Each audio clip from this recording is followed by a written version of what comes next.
BJP और PM Modi को जिसकी उम्मीद नहीं थी वो होने लगा है।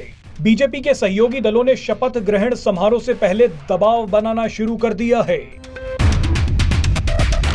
पिछली मोदी सरकार के एक बड़े फैसले को पलटने की बातें हो रही हैं, तो वहीं एक बड़ा फैसला जो पीएम मोदी लेना चाहते थे वो भी अटकता दिख रहा है। बीजेपी के इन सहयोगी दलों ने मंत्री पद की डिमांड के लिए अलग अलग सूचियां तक तैयार कर ली हैं। सबसे ज्यादा चर्चा गृह मंत्रालय, विदेश मंत्रालय, कानून मंत्रालय, वित्त मंत्रालय और रेल मंत्रालय की हो रही है। अब किसे क्या मिलेगा वो तो कुछ दिन में साफ हो जाएगा, लेकिन नीतीश कुमार की पार्टी जेडीयू ने 3 बड़े मामलों पर अपना रुख साफ किया है।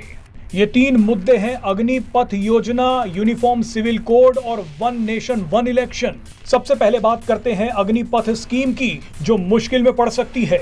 जेडीयू नेता केसी त्यागी ने कहा है कि अग्निपथ स्कीम पर फिर से विचार करने की जरूरत है। उन्होंने कहा कि अग्निपथ योजना का चुनावों में विरोध हुआ था। इस विरोध का असर चुनावी नतीजों में भी देखने को मिला। अग्निपथ योजना में जिन राज्यों में सबसे अधिक भर्ती हुई, उन राज्यों में बीजेपी की सीटें कम हो गई।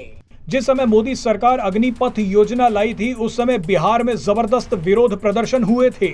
ऐसे में बीजेपी पर दबाव बनाया जा रहा है कि वो इस योजना पर दोबारा विचार करे, यानी पीएम मोदी को ये फैसला वापस लेना पड़ सकता है। अब आते हैं यूनिफॉर्म सिविल कोड पे। पिछली मोदी सरकार ने ऐलान किया था कि पूरे देश में यूनिफॉर्म सिविल कोड लागू होना चाहिए, लेकिन अब जेडीयू ने कहा है कि यूनिफॉर्म सिविल कोड पर हमारा रुख आज भी वैसा है जैसा पहले था।